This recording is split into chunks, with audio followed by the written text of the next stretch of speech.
Hey, well, welcome everyone. Thanks so much for jumping on. If anyone's new on here, we've been doing these for the last 2 Thursdays. The first one was on the immune system. Last Thursday was on inflammation. We actually did another one on inflammation on Tuesday. And tonight is about hormones. And so I'm Dr. Kyle Loveless, if you haven't met me yet. And yeah, thanks for jumping on. I'm not going to talk too much about myself. Most of you, it looks like, have either I know or have been on here before. But ultimately, I'm a wellness doctor here in Charlotte. My wife and I, Dr. Holly, have 2 clinics in the Charlotte area called Queen City Health Center, one in Matthews and one in South Park. And our whole purpose and goal is to teach people how to be healthy and teach people really how to take control of their health by becoming their own health expert and really changing the way you view and manage your health. And that's everything we do. So I've had a lot of fun actually doing these webinars because it's given me an opportunity to dive back into stuff I haven't looked into in a while and just learning more and more and just having a blast doing them. So I hope you guys are getting a ton out of it. And yeah, but I'm going to dive right into it tonight. And I just want to start out with just, when I'm talking about hormones, most of it, or 100% of what I'm going to talk about tonight is going to be female hormones. I'm not going to talk a lot about men's hormones tonight. They're kind of boring, to be honest, and most guys don't get on these things. So if you're a guy on here, then you need to listen to it because you need to know about women. So everyone does. So yeah, so I'm going to spend most of the time talking about, or all the time talking about female hormones, but I am going to tell you kind of my little background with hormones and why I really get drawn to this a lot, because hormones just play such a huge role in how you feel for men and women. For guys, it really affects the drive and everything. And for me, when I was younger, I took something called Accutane, and it really disrupted my hormones to the point where I'd get anxiety, I'd be tired all the time, got lots of fatigue, and it really just changed my personality a ton. And ultimately, Accutane is an acne medication, so it stops your hormones in order to get rid of acne. Pretty unsmart thing to do, but that's kind of how the medical model works sometimes. They just want to get rid of the symptom, and my acne went away, but I had a lot of issues from that, and so I had to do really a lot of work to get back to normal. And so hormones is something I'm very, very familiar with, and then also just working with a ton of patients on it. It's something that is a very, very big deal right now. And even when you think about it, probably 20, 30 years ago, people didn't even talk about hormones because you really didn't need to know all this stuff. But now it's more important than ever that you become your own health expert and you really start to understand these things. That's what tonight's about. And I'm going to start out with actually a patient story. And this is more than a patient. This is actually one of the people in the wellness way. She's a nurse practitioner. Her name's Nicole. And I want to start with her story because this is really what's very, very common now for young girls going into womanhood and, having babies and everything else. And this is her story, just is what I'm seeing on a regular basis for young women coming in to our clinics. And so I just think that this is a really good starting point to see kind of where we're at. So this is Nicole's story, and this isn't Nicole necessarily, but I'm just going to walk you through her story. Really at age 11, she started showing breasts at an early age. She was one of the first girls in her class to start having, a chest. And she started having a period at age 11. I mean, really, really soon. And that's happening earlier and earlier. Now the earliest I've seen is 8 years old, believe it or not, because our hormones are just getting really crazy with the foods and everything else. But she'd regularly just be in a place where she'd be found on the bathroom floor, passed out because her period was so bad that she would bleed so much and she'd get so low in iron that she would literally pass out. And she had horrible menstrual cramps. I mean, to the point where they did her first colonoscopy. Get this, first colonoscopy was done at age 12 because she had such low iron, they thought maybe she had colon cancer. So they started diving into all these different tests with her. She was always having to leave the classroom because she was cramping all the time, just severe cramps. And she started birth control. That's kind of the answer right now for young girls, is to just say, hey, or take birth control and let's synthetically change the hormones. And of course that helped, but that was at age 13. So for 7 years she was on birth control. And when she finally got in college, she decided that was probably a bad idea to be on those. And she got a little kind of educated on birth control and she stopped. So she stopped taking birth control and really started to gain a lot of weight, but she never got a period again. And so she wasn't having her period. She was realizing, okay, that's not good. And so she went to see a doctor about this, and they ultimately did some tests, found that she had PCOS, polycystic ovary syndrome, and where she was building cysts on her ovaries. And for the next years, she was regularly having cyst bursts and going to the hospital, and just really extreme stuff happening. And so ultimately she got to this point where they offered her, they put her on metformin. So metformin actually, I didn't actually realize this until about a few years ago, that metformin is something they're now using not just for diabetics, it's a type 2 diabetes medication, but they're using it for PCOS as well, and menstrual cycle issues, because it has effect on cortisol, and which affects progesterones and everything else. So really extreme medication, it can cause some severe issues. For her, it's causing severe digestive issues, where she would just have to use the restroom all the time, irritable bowel issues. And so finally she came off that medication, and the only thing they had left to offer her was birth control. And so at that point, she just didn't want birth control again and decided to make a different approach. So I was supposed to be following along with as I'm talking on this. But anyways, so she decided not to do birth control. She wanted a different approach. And that's where she started going into more of a natural world. She did functional medicine. She went to a lot of different doctors. And I'm telling her story just based on how she told me, and I wanted to share it with you guys. But she went to all these different natural doctors. She spent tons of money on supplements, thousands of dollars down this road. And she's still having these issues, continually. Still having cysts, still having PCOS. And then one day someone told her to go to a Wellness Way clinic. Actually in Wisconsin. She went to a Wellness Way clinic in Wisconsin, and that was the point. Sorry guys, I'm a little behind on my slides here, but that was the point. She realized I want to be able to get pregnant someday. She was just gotten married, and she wanted to be able to get pregnant someday, and realized she had to do something different. So she went to the Wellness Way, incredibly skeptical. She's a nurse practitioner, so she was very ingrained in the medical world, and really just to decide what do you have to lose, and made a lot of changes and did a lot of things and did a lot of the stuff we do in our clinics.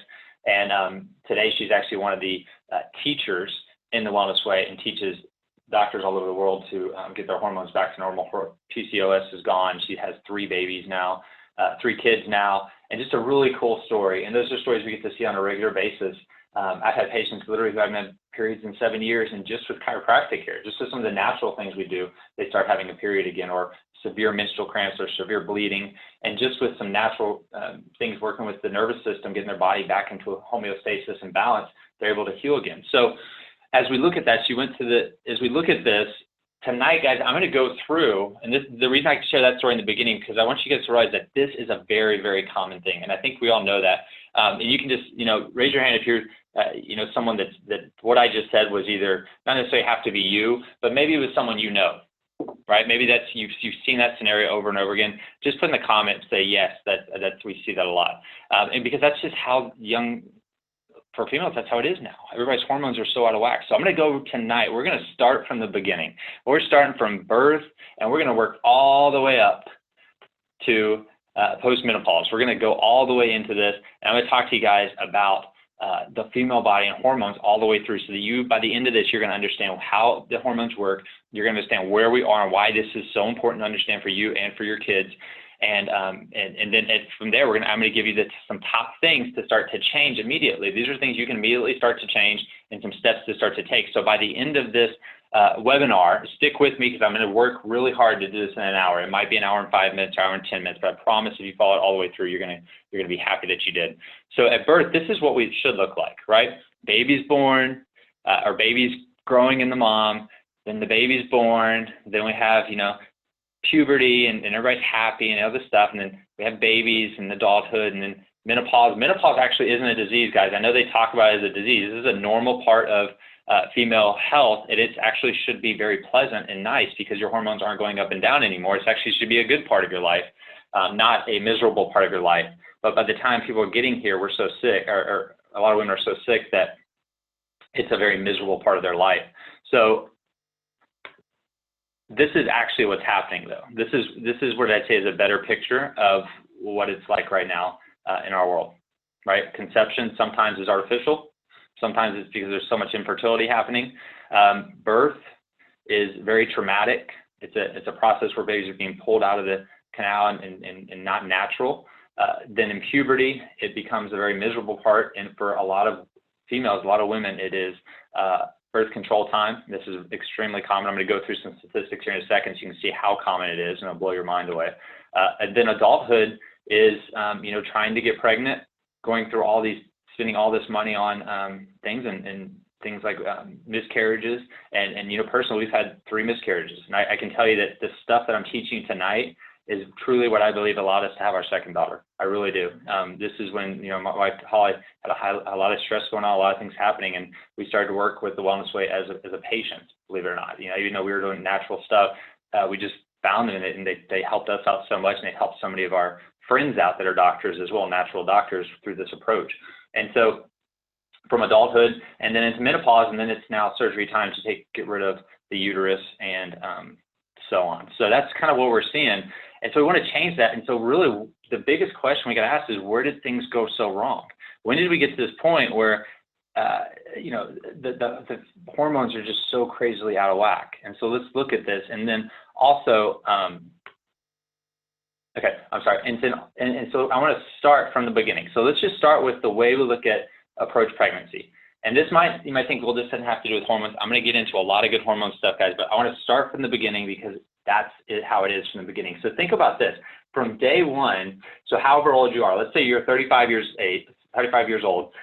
When you really think about it, you might be 35 years since you were born. However, you were inside your mom when she was born, right? So eggs are there from the very beginning. So whatever she did, you did. And so that actually, believe it or not, a lot of those problems come from their mom from the very beginning. And I've seen some pretty natural births. I've seen kids that do everything, their moms do everything natural with their baby and everything's great, and they still have a lot of issues because it's just the world we live in. There's so many different hormone disruptors and things like that. So you're really as old as your mom, and you could even go back and say you're as old as your grandmom. And so to know that that's DNA has been affected since then. Okay, and so we go through that process, and then you look at the way we approach birth. 32%, guys, of births in America right now are done as a C-section. And I would say it's probably more than that, just from what I've seen. A lot of people are having C-sections now, and this is very traumatic for the mom. It's also very traumatic for the baby.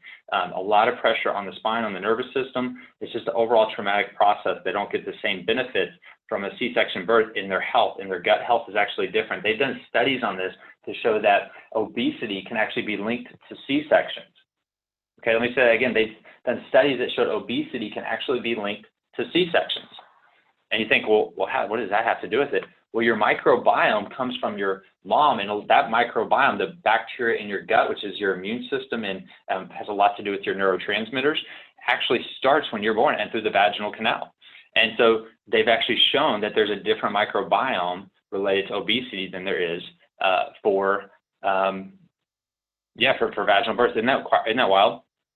So that's why I love all these studies and stuff. And then you have the benefits of vaginal delivery. These are huge. Early contact between mom and baby can immediately initiate breastfeeding, squeezes out fluid into the newborn's lungs, bacterial exposure. These are all crucial things at birth. And then breastfeeding at the same time, that just adds so much more health and nutrients and minerals. And so I'm not trying to promote any type of, well, actually I am promoting vaginal delivery because that's the best way to go. It's the healthiest way, it's the most natural way. And the thing is, and I get there's emergency situations and everything else, and that's where emergency care is there, and that's what we need. But 26% of C-sections are actually considered low risk, like they didn't actually need to happen. And we've all heard this scenario where the doctor was in a hurry and need to get out of there, so we just rush them into surgery, or and not just a C-section where they induce the birth, and that has a big impact on the baby's health as well. All the chemicals, the flu shots while their mom's pregnant, taking anxiety medications and back antibiotics and things like that when the mom's pregnant, all that goes into the baby. I know they'll tell you it's safe and everything else, but when you really look back, Tylenol, mom's taking Tylenol is really hard for that baby and can cause a lot of health issues. So all from the very beginning, we start to see things start to go downhill, and that's where we're starting to deal with this. And then you have, I know this is not fun to look at, but this is the reality. These are what this looks like. You have forceps, you have vacuum extraction. 1 in 20 vaginal births will be assisted, meaning pulled out, vacuum and delivery. And then this is the biggest statistic that I really want everyone to know. And this is so important to know. I know it necessarily doesn't have to do with hormones, but we're going to dive into hormones here in a second all the way. But right now in America, we have the highest infant mortality rate among the industrialized countries, meaning we are dead last, meaning there's a better opportunity for a baby to be born in all these other countries and live than there is in America. Yet we have more doctors, more hospitals, more technology than most any other country. And the truth of the matter is the more medical we go with our birth, on more likelihood of there being a problem. Statistically speaking, that's just straight to statistics right there. And so the more natural is always going to be better when it comes to birth, and it's going to be healthier for the child. Okay, and so then redeeming the home birth. By the way, this is actually Nicole having her with her babies. Pretty cool, right? So the same person was told she probably won't ever to be able to get pregnant is having her third baby at home. And I think home births are amazing. We had two, and I think it's just the most natural, best way to do things, and it's actually less incident rate than at a hospital, and a much more success rate if you look into midwives and things like that. So I'm going to move on right now, but that's where we're starting, right? We're starting at birth, and then we go into adolescence, and this is where we say hormones are stealing our girls, because the earlier and earlier they're growing, they're growing into women. They're getting hormonal changes earlier and earlier. I said earlier that I had an 8-year-old that's already having her cycle. The childhood obesity rate is risen beyond measures right now, so out of control. They're saying that the average age girls are having sex is actually at 15. That's and not just a moral thing at all. At the same time, it's because hormones are kicking in so early, and so we want to realize that there is definitely a problem, and there's scenarios that we need to start looking into, and that's what we're going to be diving into here in a little bit. I looked this up, and this is Journal of Pain Research, Prevalence of Menstrual Pain. And so at least 30% of women have irregular periods. 80% of women report having undesirable symptoms prior to periods. 84.1% of women report having painful cycles. So it shouldn't be extremely painful. It shouldn't be extreme cramping. Cramping is actually when the uterus isn't getting enough oxygen. And so that's where you're trying to move, you're trying to get blood flow to that. And that's why with exercise, if you saw one of my posts, I posted when women should exercise and when they shouldn't, based on cyclical time period, or based on your period. And so that's so huge, because during that time period, if you're doing heavy exercise, you're taking more oxygen away from the uterus and putting your body into a stress response when you need to be in a relaxed state. This is reproductive organs stuff right here. And the reproductive system doesn't work when we're stressed. It's just how fight or flight mode works. So we have to be relaxed. So doing things like yoga, not hot yoga and crazy yoga, calming things, that deep breathing, getting out and moving, stretches, those are the things that are going to help with cramping and exterior cramping. So if you're getting painful cramps, it means you're not getting enough blood flow and oxygen to the uterus. And that necessarily isn't because you're moving. It's usually hormonally with estrogens and progesterone, which we're going to dive into. Okay, and then so we also have birth control. 62% of women of reproductive age are on a hormonal birth control. That is an extremely scary number. I know birth control is common. It just seems like it's the normal thing to do, but it's synthetically changing hormones. I'm going to talk to you why that's such a big deal. 4 out of 5 sexually active women have been on the pill at some point. More than half of birth control users, 58%, utilize birth control for reasons outside of not wanting to have a baby, meaning they're not doing that because they don't want to get pregnant. They're doing it because they're sick. And their doctor's just saying, here, take this synthetic hormone so that you don't feel sick anymore.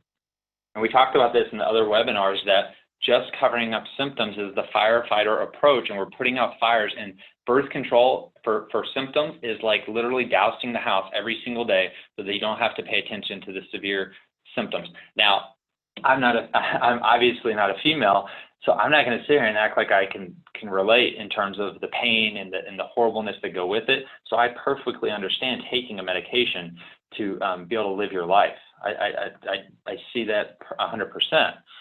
However, that doesn't mean we should be taking this thing for the rest of our life, and it also doesn't mean we should be taking it just as an answer. It can be an answer for an emergency situation, but we need to find out why the cycle is so off and why our hormones are so off. Okay, and so a lot of times it's for acne. It can be irregular cycle, menstrual pains, endometriosis, and other reasons.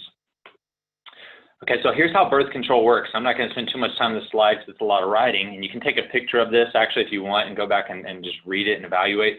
But the way birth control actually works, big picture-wise, is that it creates it puts a synthetic hormone into your body, and when it does that, it actually will kind of trick the body. It's what we call a endocrine disruptor. It disrupts the endocrine system, and it actually makes the body knock the body down to more of a menopausal state where all hormones drop. And the reason that happens is because they're pumping synthetic hormones in that tell the brain that the hormones are already produced and it doesn't need to tell the organs to produce it anymore.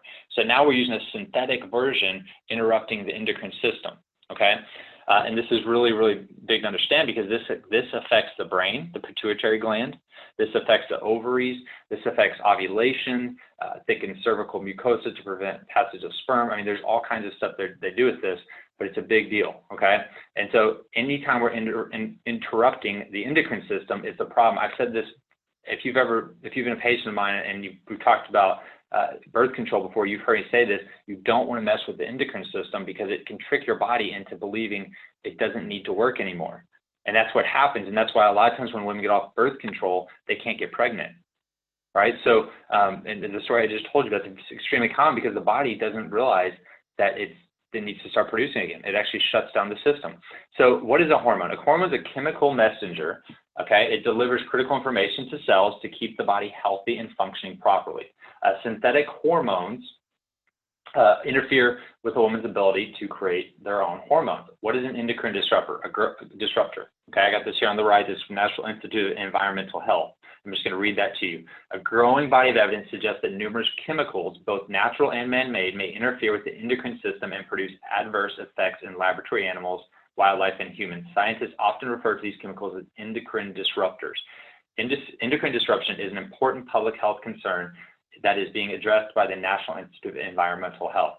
The reason it's being addressed by the environmental health is because a lot of the things in our environment, in the foods we're eating, and the chemicals in our plastics and things like that, beauty products, all those things actually are causing a lot of the endocrine disruption as well. But birth control is going to be a huge endocrine disruptor. So guys, if you're listening right now and if you're a someone that's on birth control, or if you have daughters that are on it because they have symptoms, please, at the end of this webinar, get connected with me and let's figure out how they don't have to take it. Please do that. Not only for your daughter, but for the future of humanity. I mean, we're having so many issues with infertility right now. It's insane. We're going to talk about that here in a second. Okay. So, so here's what does endocrine disruption do? Why is that a big deal? Why is taking birth control a big deal, creating endocrine disruption? Well, it can create developmental malformations, interference with reproduction, increased cancer risk, and disturbance of the immune and nervous system. You have a higher risk of strokes and other cardiovascular issues as well. It's a big deal, okay? I know that everybody's on it and it seems normal, but it is hurting people overall. Okay, here's some common hormonal issues that we're dealing with regularly: PCOS, endometriosis, PMS. PMS is not normal. I know it's common, but it's not normal. Lack of sex drive, fibroids, infertility, horrible menopause, so those are the main ones there. Common hormonal issues are going to be things like PCOS. 5 to 10% are the most common. This is the most common cause of infertility, and it's many times progesterone issues. And endometriosis is typically a high estrogens. PMS, PMDD, lack of sex drive, 43%, fibroids, 30%, and 35% at age 35, and 80% at age 50. Infertility, 1 in 6 couples has infertility now. Let me just say that again. 1 in 6 people is going to be dealing with not being able to have babies. And do you guys think, just put this in the comments, do you think that number is going to go up, or do you think it's going to go down? Yeah, it's going to continue to get worse, unfortunately, if we don't change it. And it changes, these numbers change by individuals changing, not by the medical community. It's not going to change. They don't. Here's the deal, guys. When it comes to medicine, you can see this right now in the news. If you watch what they're doing with the coronavirus, as they're just making up numbers. They're saying any death is a corona death. And they're trying to get all these drugs and medications going because they don't understand immunology and they don't understand the human body. When I have all these patients coming in on birth control, for health issues or hormone issues, it tells me that the doctor has no idea what they're doing and they're just doing what they're told to do, which is give that medication for that hormone issue. Because if they knew what they were doing, they wouldn't do that. Because the physiology doesn't work that way. It doesn't take a genius to know that. Anybody that studies the human body will understand this stuff pretty quickly, and that's why I can teach anybody this, because it's very easy to understand. Horrible menopause. So here's the thing. The reason we have horrible menopause is look at all the top 6 before menopause. The body's just broken down at this point, and 75% report hot flashes during menopause. So let's talk about hormones and how they work, okay? So I love this picture. This is so cool. This walks us through everything, okay? It walks us through how ovarian, the menstrual cycle, how the menstrual cycle works and female organs work. So when a girl gets into puberty, goes through puberty, this is what starts to happen, okay? We have the egg, which is a premature egg, okay?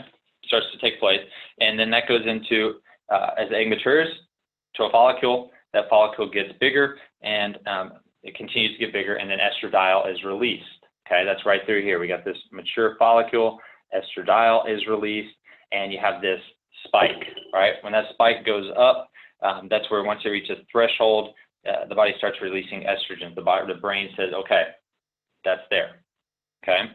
Now, once the brain thinks there's an egg there, then it starts to produce ovulation. Ovulation starts to happen, turns into corpus luteum, which secretes a whole bunch of progesterone and a little bit of estrogen. Okay, and then the body goes through this process, and then it realizes there's no baby, there's no baby being born, and then it sheds off, and that's where you get the period. Okay, so that's this whole cycle right here. That's a normal cycle. A period should be anywhere from 5 to 7 days. If it's less than 5 to 7 days, that means it wasn't creating enough endometrium to pretty much fall off, and that's where the bleeding happens, is the endometrium being released. The reason cramping happens is because the ovary is contracting to release that endometrium. Okay, so if if our hormones aren't stable, then we're not going to have that. The females aren't going to have that 5 to 7 days of menstruation, and of period, and that's very important. Okay, so here's a great example of how this can get messed up. Let's say you have endometriosis and you have too high of estrogen levels. Okay, and so instead of starting at ground 0 right here and spiking up to here, they're starting at about 5. And so they're spiking up, and what's happening, instead of starting at ground 0, they're starting about right here. And unfortunately, what's happening is there is a premature egg, right? It's not actually fully matured, and so there's no way a baby can be made. Does that make sense? So endometriosis can cause infertility, and hormones, that's how it actually creates infertility. So it's really a very simple thing.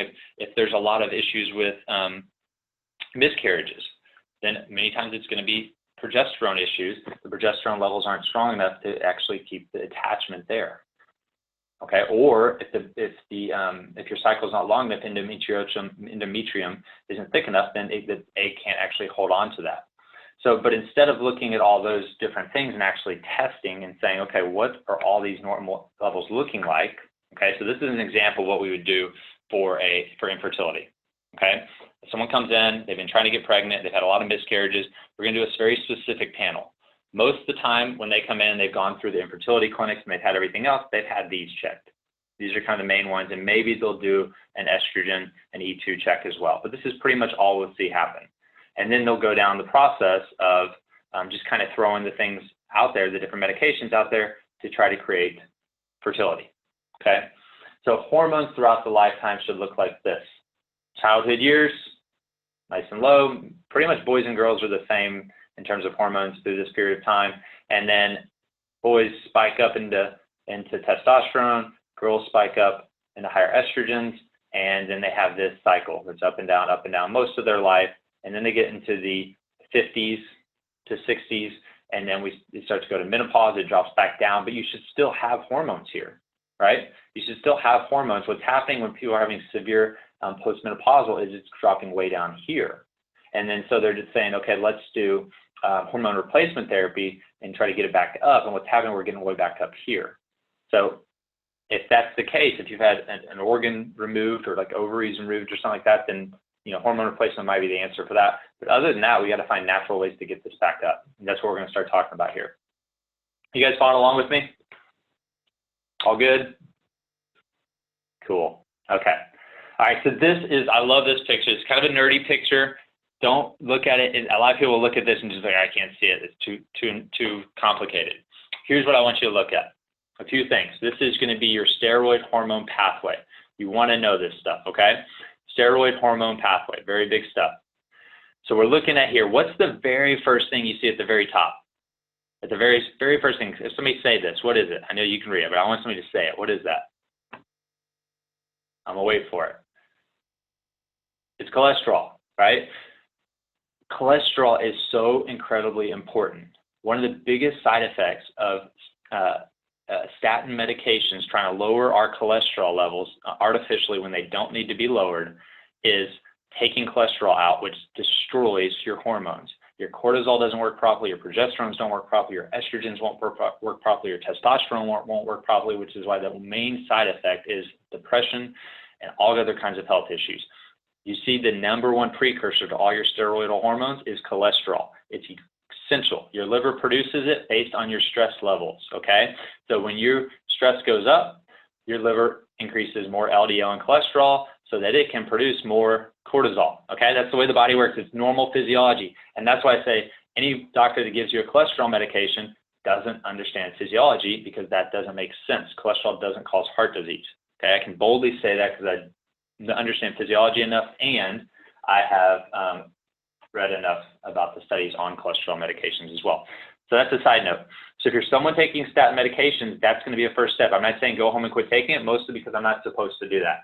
But I definitely think you should look into it, right? Look into that and see if that's something, or start talking to people and start researching it more. Okay, so we're looking at this. And you can see progesterone, it has to go through progesterone before it gets cortisol. It has to go through this for testosterone. It's all kind of a precursor for these estrogens, right? If your testosterone levels are off, your estrogens can be off, especially these other two estrogens right here. Okay, so testosterone is actually very important for women as well. Now this next slide, this is the stuff that's killing us, all right? So ladies, this is the stuff that's just driving you crazy. This is the stressed out zone. This is your fight or flight mode. This is the busy businesswoman, or you're the mom at home that's trying to take care of everything at the house, take care of the kids, teach your kids, especially right now, you're trying to teach your kids, you're trying to do everything all at once, and your stress pathways rock and roll, right? They get really high, and unfortunately, your body wants to survive. It doesn't care as much about reproducing as it does about surviving. And cortisol and adrenal function and cortisone is your body's strongest anti-inflammatory. So when you become stressed and inflamed, we talked about that in the inflammation workshop, you're going to increase cortisone. You need that more than you need this to survive in the moment. Now, long-term, it's going to be a bad deal, but when you're trying to survive, you're in fight and flight mode, you need it. And so it's going to affect progesterone levels, and that's why stress is the number one cause of female health issues. The number one cause of hormonal issues in women is stress, okay? Is anybody stressed right now? And it might be physical stress, it might be emotional stress, it might be chemical stress, it can be all kinds of different things, right? And we talked about that in the inflammation webinar. Remember, thoughts, toxins, and traumas are what you want to look at when you talk about stress, okay? So remember this right here. This is very important. Now, this is going to be stress hormones throughout the day. And so one of my best favorite tests to do, especially for cyclical women, is a 4-point cortisol test. And this tells us what your cortisone is doing throughout the day. So the blue is your reference range. This is where you want to be. So when we test cortisol, when you wake up in the morning, you want a shot of cortisol. Okay, cortisol is your wake-up hormone. That's why it's the fight or flight hormone. You wake up, you should have a big burst of cortisol right off the bat. And then after that, it's going to slowly work its way down throughout the day, okay, because it's time to go to bed again. So this is going to be a normal process. What's happening, if you're someone that has to wake up and just pound coffee just to open your eyeballs to get to normal, right, and you're down here, what typically will happen for this person is they can't get up in the morning. They're just exhausted, probably exhausted throughout the day, but they slowly, some point through here, start to work their way up, and then in the evening, you're wired. Does that relate to anybody? It's very common. And, or if you're really stressed, it'll just stay up here. If your adrenals are working good and you have a high level of stress, okay? So let's say right now you didn't used to homeschool and now you have to homeschool, and your stress levels are up here, okay? If we did a test and your stress is up here, you know what? It tells us you're stressed, but at least your adrenals are doing their job. If you're in this place where you're stressed and your adrenal levels are way down here, it tells us your adrenals are getting fatigued and they're literally shutting down. and they're shutting down because their body is saying, I need to rest. Your body is smart. The one thing you're always going to hear from me is your body is always doing the right thing. If you're in adrenal fatigue, thank God, because if you didn't, your body would break down. Your adrenals will stop you from breaking down. Your body will stop you from breaking down. That's how it works. We'll talk some more about that too. That's a pretty cool concept. So we got cortisol. So this is somebody's actual testing, this graph. So you can see the black dots is the test. These are your average, below average, and above average. Green's average. This is the test. She's crashed. Okay, this person is completely crashed right here. All right, this is actually a patient's test, so daily cortisol pattern, and she's waking up great. But then as she gets through her day, she crashes, and guess what this feels like right here? This is exhaustion. I'm tired. I just need some coffee. I just want to go to sleep, whatever that is. And she stays that way pretty much from later morning throughout the day. And so it can tell us, okay, she's waking up, but her adrenals are really getting beat up. And this woman just had a baby. Okay, she's about, I think, 6 weeks, 7 weeks out of having a baby, and she's just very stressed right now. And so what it tells us is we need to find ways to support her adrenals. We can give her herbs and things like that support the adrenals. Now, the reason this is so important to understand cortisol is because of this. If she's stressed out with cortisol, she's not going to be producing, her progesterone is going to be affected, and guess what else is going to start to crash? Estrogens are going to start to be affected as well. So it's really important that we understand stress from day one. Okay, and testing it is big as well. So it's no wonder, that we have hormone problems are at their all-time high because stress is at their all-time high. And just think of this scenario, right? Think of this scenario. So, for years, the way that kind of family was set up is guys would go out and they'd work their butt off and be stressed out because ladies, guess what? Testosterone is a stress-handling hormone. It's just what it's meant to be. Guys are meant to be stressed. Not meant to be stressed. We can handle a lot of stress. It's just how testosterone helps. Okay. With estrogens is a little bit different, and it's not meant for that stress. And so what's happening is, a lot of females have gone out into the workforce, and I think that's amazing. I'm not saying that shouldn't happen. They go out to the workforce and they're working their butt off all day, but the problem is they still have this innate kind of home caretaker, home builder, kind of hormonal innate thing inside of them that when you get home at night, you're still having to go because now you have to take care of everything else. And so the reason I'm saying that is if you're someone that works and you have a husband, then you need to tell him, like, hey, you're supposed to handle the stress. Say, Dr. Kyle said you have to handle the stress. It's on you. And guys are meant to carry that, okay? Now, show him love and everything else is so that he can de-stress too, but let him handle that. Tell your husband, hey, you're supposed to be the one that handles the stress. If you're a guy on here, you're the one that's supposed to handle the stress. Okay, and this is, so how are we doing? So this is infertility, right? This is from 1960 to 2014. And this is really sad, blows my mind. Look how low it's just dropping and dropping and dropping. 1 out of 6 right now with fertility issues. The main cause of infertility is going to be hormone issues, right? So an actual like estrogen progesterone problem, a metabolic problem. Okay, so it could be a thyroid or something to do with the thyroid or brain issue. It could be a gut problem. So this is why this is so important because they don't test all these areas. Right, it could be a gut problem. If you have extreme gut infection, a yeast overgrowth, if your gut's inflamed all the time, that's stress, and it will stress out your hormones and it'll affect this part. It could be an immune system problem. If you're constantly having poor bacteria, vaginal bacteria, poor gut bacteria, and everything else can actually be a part of that. Or your body's inability to respond to foreign invaders. We talked about that in the first one. Can actually affect fertility as well, and it can be an anatomy problem. If there's actually problems physically with the ovaries, and it could be something like ovarian cysts, it could be fibroids, it could be things like that as well.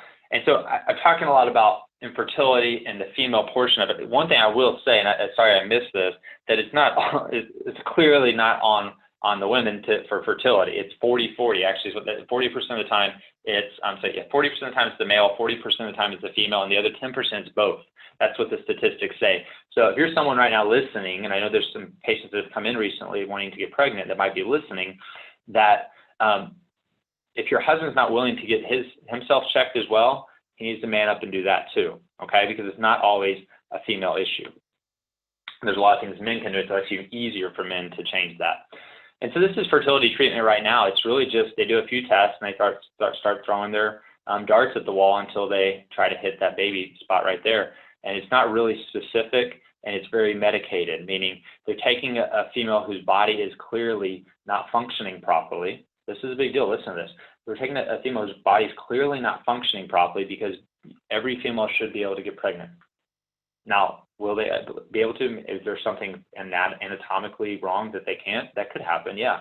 But really, health-wise, everyone should be able to get pregnant. Every female should have a period. When they tell you a period is not important, that's not true.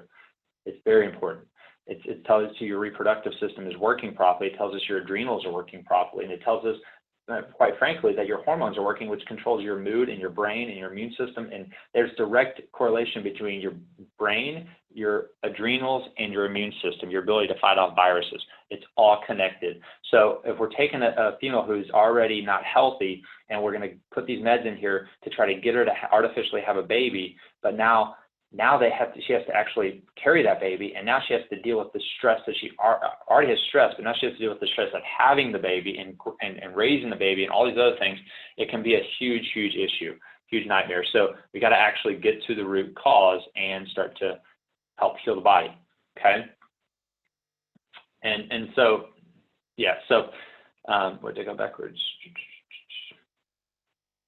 Yeah, so all that hurt, heartache, hopefully leads to motherhood, and then at the end of the day, it's just, look, if someone wants to get pregnant, I get it, and fertility meds, if that's the way to go. I'm not saying that's a bad idea. I'm just ultimately saying if you're having trouble getting pregnant, then we need to figure out why, because it's more than the fact that you can't get pregnant. There's other issues that have to deal with that.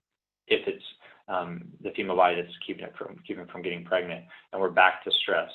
And because stress is going to be the number one reason someone's infertile, based on everything I just told you.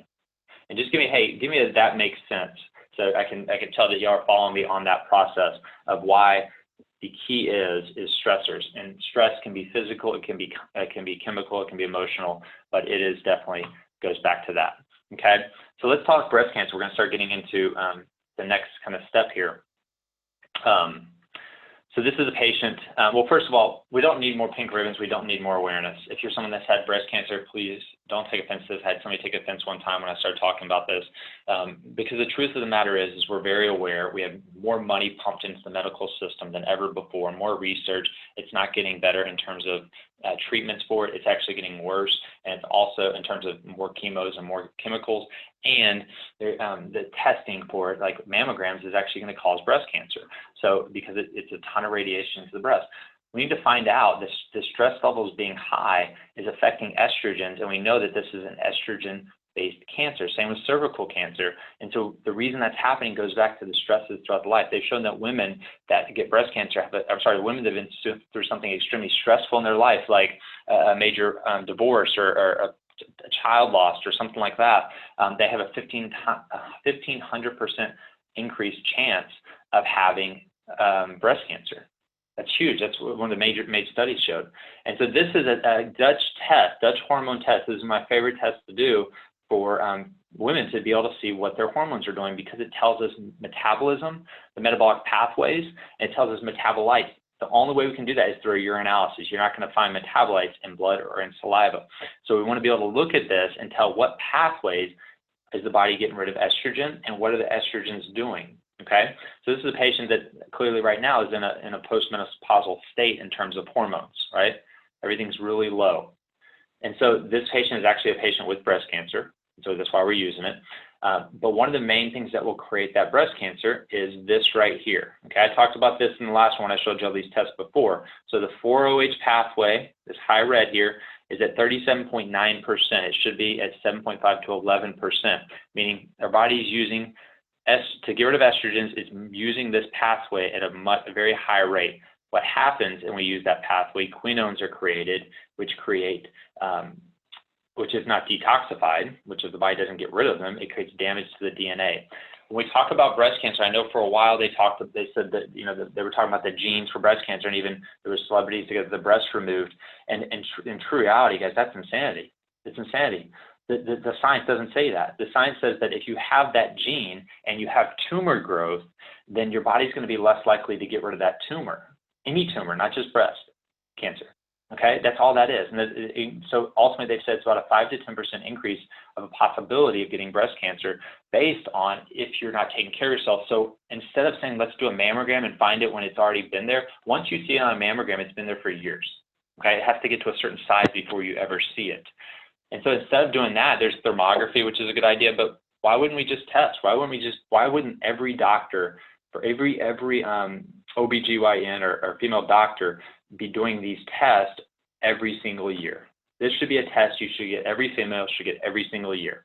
When our daughter goes into her cyclical years, we're getting this test every single year. I want to know exactly what her body's doing, because we can affect these pathways by looking at our lifestyle and stressors. We can affect these pathways by looking at not eating as much sugar. We can affect these pathways with herbs that help push it into this direction instead of this direction. There's so many things you can do if you know. And so this test is huge for any female that is cycling.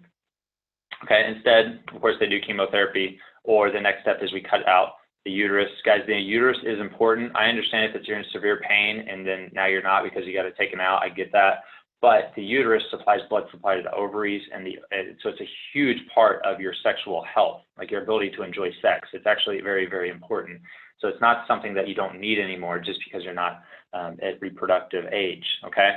And so it's very important. If you've had it taken out, then there's some things we have to address in terms of hormones.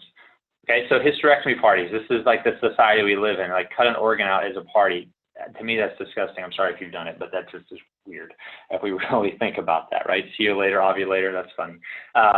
But it's a huge part of enjoying sex. So I would probably recommend not doing that. Okay, so we're back here. We're supposed to have hormones. Don't cut things out. You need them. I don't care what age you are, you need your organs. Unless it's something you absolutely have to. Like I was on a call with someone the other day, and they had a bunch of tumors removed. I get that. But organs that are there don't need to be removed. We need to find out what's stressing the body out and figure that out instead of just cutting out an organ. So here's this. This one's going to blow you guys away. For those of you out there that are trying to lose weight and can't lose weight, and maybe especially if you're in postmenopause, listen to me here. So ovaries. Okay, so what makes hormones? Okay, so for females, your ovaries, the main thing is going to make your progesterone and different estrogens. Okay, that's going to be the main source of it. When you go into menopause, especially if they've been removed or they're dysfunctional because of other hormonal issues, the next step is your body's going to use the adrenals, okay? And so the adrenals can produce progesterone, and they'll start to work that way. And then eventually, because the stress caused this issue, or they were removed, and then now the adrenals are trying to back it up because it still needs hormones, it still needs progesterone, it still needs that stuff for overall health. And so the adrenal glands are trying to back it up. Eventually, the adrenals get broken down and worn down, and they become stressed. And guess where else your body produces a lot of these estrogens and hormones? In the fat cells. So if your body's in this state where the adrenal glands are getting beat up, you've had ovaries removed, or they just broken down at this point by everything you've done over your life, now it's fat tissue. Your body wants to survive. Remember progesterone and cortisol. Remember that. Your body wants to survive, so it's going to use fat tissue, and it's not going to let you burn it off. It's not going to let you get rid of it no matter how hard you try. It needs it there. And so that's the big picture of trying to lose weight. You can exercise, you can eat good, you can do all those things, but until we address the stressors and find out what the actual cause of the stress, what the stress is doing to your body, then we're not going to know. And again, that stress, it could be physical, it could be chemical, it could be emotional, it could be a gut issue, it could be a thyroid issue, it could be a brain issue, and the only way we will actually know is testing, because everybody is actually different. And so if there's one thing you get from these webinars is that you're an individual. Don't let me ever say everybody should do this. Sometimes I'll get caught doing that, but the truth is everybody shouldn't do anything. Everyone should figure out what's happening in their body. I guess that's the one thing everybody should do. Become your own health expert, right? And so we look at menopause like it's this puberty's evil older sister. That's funny, right? And so instead they just give a medication. And guess what medications they give? They give hormone replacement therapy. Now, if you don't have ovaries or if you had something removed, then you need to actually do that, okay? So somebody was asking how much hormone test is. The hormone test, we do it. The cost of the test is $250 for the Dutch hormone test, and that's the craziest part. So insurance. Let me just remove this screen. So insurance will cover all the things like chemotherapy and all the stuff that's like doesn't really do anything to you until you have a problem, right? But they won't cover a test that will actually be preventative yet. So sorry about that. But yeah, it's $250. That's the Dutch hormone cost of the test. Prevaren, it's very frustrating. You're right, Kristen. I know. But at the end of the day, no matter how much money you have or don't have, to find out what something like this, it tells you so much. So they use Prevaren as a thing. And do you know what Prevaren stands for? The reason I put this horse there? Okay, maybe it'll work, maybe it won't. There it goes. So it's pregnant mare urine. They're actually using a animal like a horse to give you hormones to change yours with some synthetic things around it. So it's not very effective. It's not a very smart thing to do. A lot of this has led to the reason this leads to breast cancers and cervical cancers is because of what I showed you earlier on those pathways. If those pathways aren't right and you start raising up hormones, you're going to be worse. It's going to make you sicker. So again, artificially changing the endocrine system is a very bad idea because your body's trying to do the right thing. It's trying to survive. Same thing with thyroids, guys. I'm not talking too much about thyroid tonight because it's more of a metabolism issue, and I'll talk about that. We'll do a thyroid talk maybe in the future. But same thing with thyroid is TSH is a thyroid stimulating hormone. That's a brain hormone, not a thyroid hormone. So they'll test that, and if it's low, they give you thyroid medications. That's horrible. Because the problem is your adrenals are stressed out and they're telling your brain not to stimulate the thyroid, because if your thyroid is being stimulated at the same time as your adrenals, you're going to crash.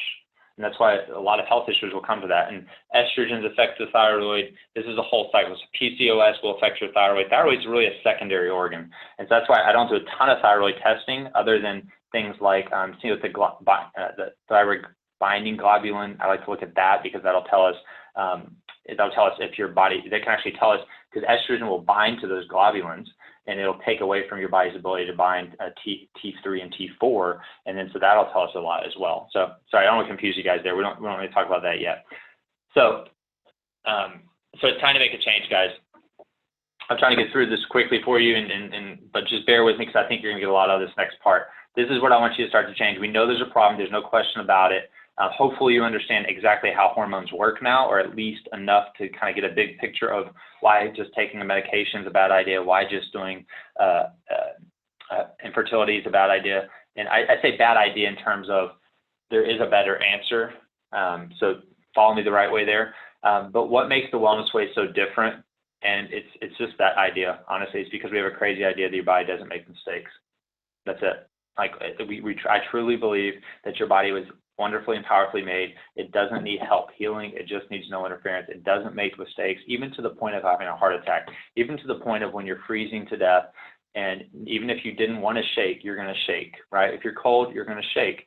And that shaking, they call shivering, a symptom, right? And that symptom's good. And if we try to take a medication to get rid of that symptom, you're going to freeze.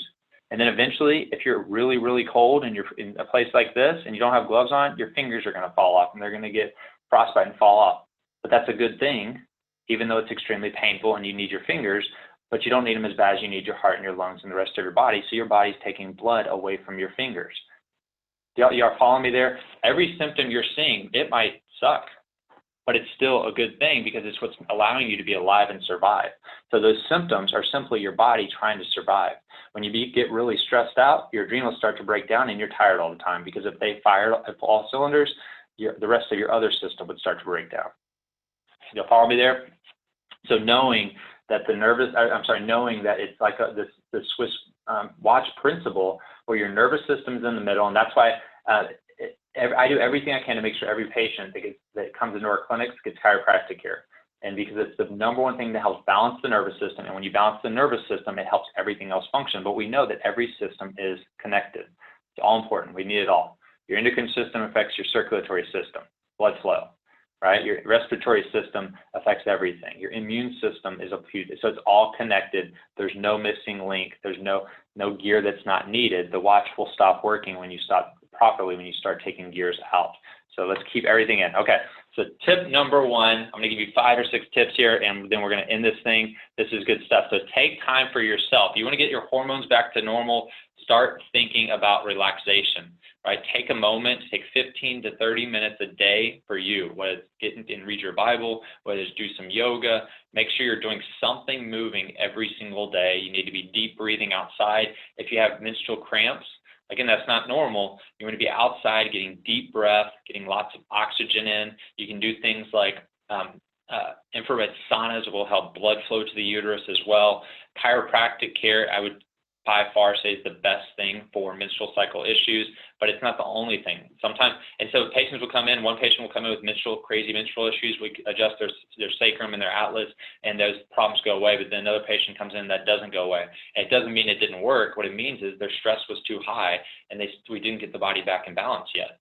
It's helped. It's always going to help you get back in balance, but it might not be enough, so we got to address other areas. So start taking time for yourself, number one. Number two, nutrition is key. I have that immuno symbol in the middle because true nutrition is individualized, meaning you know what's good for you. For some people that come into our clinic and we do a food allergy test, if you don't know your food allergies, then you don't know what's good for you. I've gotten so strong in that statement because I've just seen so many cool things happen for when people start taking food allergies out. Like my wife, she's allergic to kale, she's allergic to apples. She took those out and she's not swollen. Two people have told me that actually. I had 2 people in the last 2 weeks tell me that their ring doesn't fit anymore when they took food allergies out. Headaches going away, digestive problems going away just from taking food allergies out. That's a big one. Okay, so you got to get those evaluated and see what yours are. Many times, unless there's a severe hormonal thing going on, a lot of times we'll go that way first before I even do the hormone test because I know we can immediately get stressed out of the environment if we do that. So nutrition is key. Anti-inflammatory diet, just Google anti-inflammatory diet, and that's what you want to start with. And if you connect with me and you go through this process, I'll walk you through what those diets look like as well for you. Eat food, okay? Eat superfoods, all right? Maca is an amazing superfood for your hormones. If you're concerned about your hormones, start taking maca. Get a maca root powder, and there is, it's called Sun Foods is a really good one. Maca root powder is amazing. It helps increase female and male hormones. It's good for men as well. Great thing to do. I take that on a regular basis.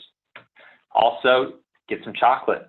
We talked about chocolate before. Chocolate's amazing for you. Cacao powder, high in magnesium. It helps release oxytocin, which calms your body, helps release serotonin, which helps you handle anxiety better. Awesome stuff.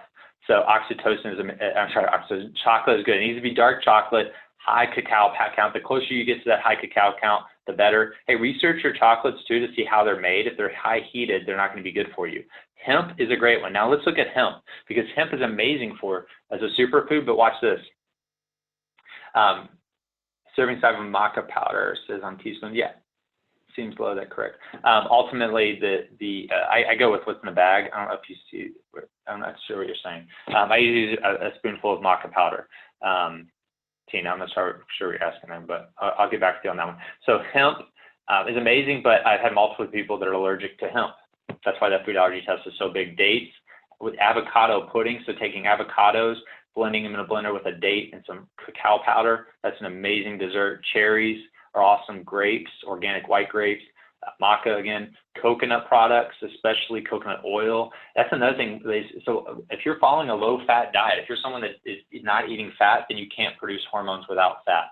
If you're not eating cholesterol in your eggs, then you're not going to produce hormones without that cholesterol. Eat cholesterol, eat fat. It's essential for your health. Every hormone needs it to reproduce. It's a part of the cellular walls. It's part of your brain function.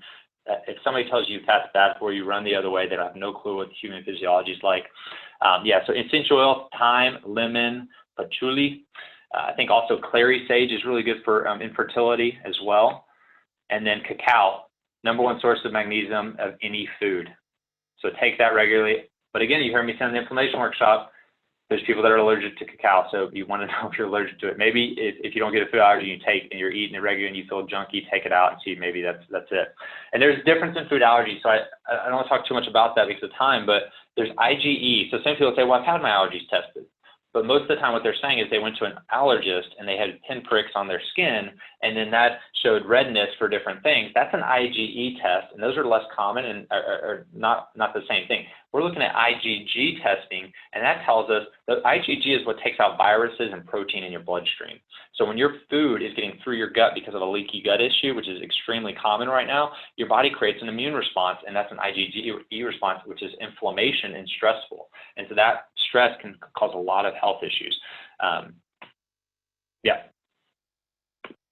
Okay, avoid endocrine disruptors. Take a picture of this slide. Pesticides, birth control, fire retardants. These are in most of our, that's why we get organic mattresses and try to keep our furniture long periods of time, not always getting new furniture, not always getting new rugs. When I get a rug, I try to soak it up with baking soda and leave it outside for a while. Phthalates, BPA in plastics, or removing plastics. Perchlorate, I don't even know how to say that one, but a lot of the things that are in our makeup products. Arsenic is in a lot of different things as well. Non-stick cookware. Change your cookware if you're using the non-stick stuff other than porcelain. Not porcelain. Stay away from Teflon, that's what I'm trying to say. Mercury in our teeth, in vaccines, aluminum, heavy metals in vaccines, dioxins from a lot of the Teflons and other things. These are huge, okay? Tip number 4, guys, get adjusted. If you haven't gotten chiropractic care wherever you live, message me when we're done. I'll find you someone to help you get adjusted. I'm not counting it because I'm a chiropractor. At the end of the day, I don't love chiropractic. I love serving people and helping people, and it is the most valuable tool I have used of anything. I wouldn't take that out of this scenario because it's the cool. I've seen the coolest stuff with adjusting spines and getting the nervous system functioning than I've seen with anything else. Menstrual cycle problems going away. I've had ulcerative colitis go away. I mean, people told them they can have babies and having babies right away. I mean, it's just such cool stuff. So if you don't get chiropractic care, I'm not going to teach you everything about chiropractic right now, but trust me on it. If you want to see a baby get adjusted, go on our YouTube channel, Dr. Holly and Kyle Loveless, and you can watch Dr. Holly adjusting a little baby. That baby's so cute. It actually looks like our baby. That's Dr. Patrick Flynn, by the way. It's just a good picture. And then get tested. Immunolab, that's your food allergy testing. Dutch is a hormone test. Sometimes we need to do blood panels. Genova Diagnostics, that's one of the things we use for the stool test. I'm not saying everybody needs all these tests. These are just options that we use. It could be mold. We've had patients that have infertility issues from mold problems or miscarriage issues because they have mold toxicities. Okay, heavy metals, food allergies. I don't know. A lot of people everybody has different things. So start moving into that testing world. Okay. So guys, those are the tips to really make a difference. And so as I'm going through this hormone thing, if something clicked with you and you want help with it, that's why we're doing this. At the end of the day, this is information. I love giving information, but you need someone to hold your hand and walk you through it. That's just what I realized.